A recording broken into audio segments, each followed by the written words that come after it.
দীপাঞ্জন চক্রবর্তী রাজনীতির জায়গায় থাকবে, কিন্তু আমি পার্থপ্রতিম বিশ্বাস কিছুক্ষণ পরে আসলে আমি ক্রাউড ম্যানেজমেন্ট নিয়ে বলবো একটা কথা।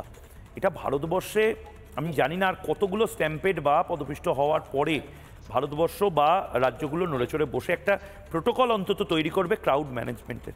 আজকে আমি যে ছবিগুলো দেখাচ্ছি, দেখুন, আমি যে ছবিগুলো ভালো করে দেখুন দীপাঞ্জন দা, স্টেডিয়ামে হুড়মুড়িয়ে ঢুকছে জনতা, মিনিমাম স্ট্রেচার বা অ্যাম্বুলেন্স পর্যন্ত ছিল না, এবং কাঁধে করে নিয়ে যাওয়া হচ্ছে আহতদের, একটা স্ট্রেচার পর্যন্ত ছিল না। প্রচুর সংখ্যায়, চিফ মিনিস্টার নিজে বলছেন আমরা জানতাম না 2 থেকে 3 লাখ লোক আসবে। জানতেন না কেন? ট্রাফিক পুলিশ ছিল, প্রত্যেকটা ট্রাফিক কন্ট্রোল, ট্রাফিক গার্ড দিয়ে লক্ষ লক্ষ মানুষ যদি পাস করে, এগুলো তো জানা উচিত।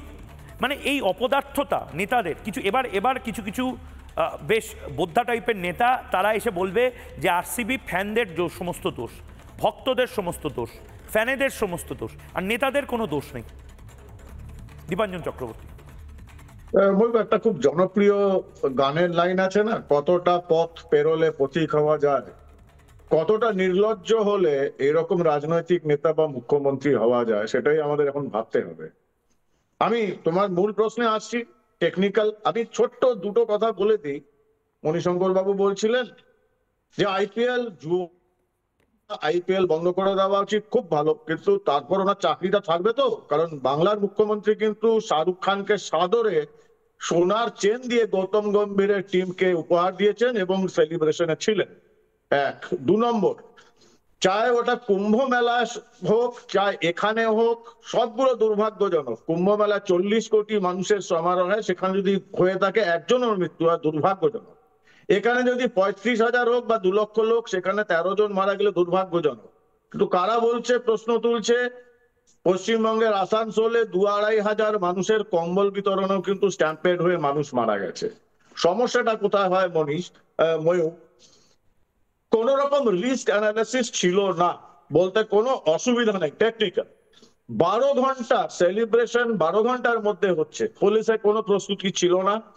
তুমি যেটা দেখাচ্ছ, তোমরা স্ট্রেচার নেই, অ্যাম্বুলেন্স নেই, কন্টিনজেন্সি প্ল্যান নেই। এই যে বলছে 2 লক্ষ 3 লক্ষ মানুষ, কি করে সেটা গুনলো পুলিশ? এটা পুরোপুরি তাদের দায়িত্বটা লঘু করার জন্য বলা হচ্ছে যে স্টেডিয়ামে 35,000 মানুষ এবং বাইরে 3 লক্ষ মানুষ। এটা পুরোপুরি ফেক। চোখের দৃষ্টিতে তুমি যদি ফুটফল কাউন্ট না করো, চোখের দৃষ্টিতে তুমি খুব বেশি হলে 10,000 মানুষ গুনতে পারো। আমি টেকনিক্যাল আমার অভিজ্ঞতা দিয়ে বলছি, 10,000-এর বেশি মানুষ হলে সেটাকে তুমি 3 লক্ষ বলতে পারো। একবার 30 সেকেন্ড আপনাকে একটু পজ করছি।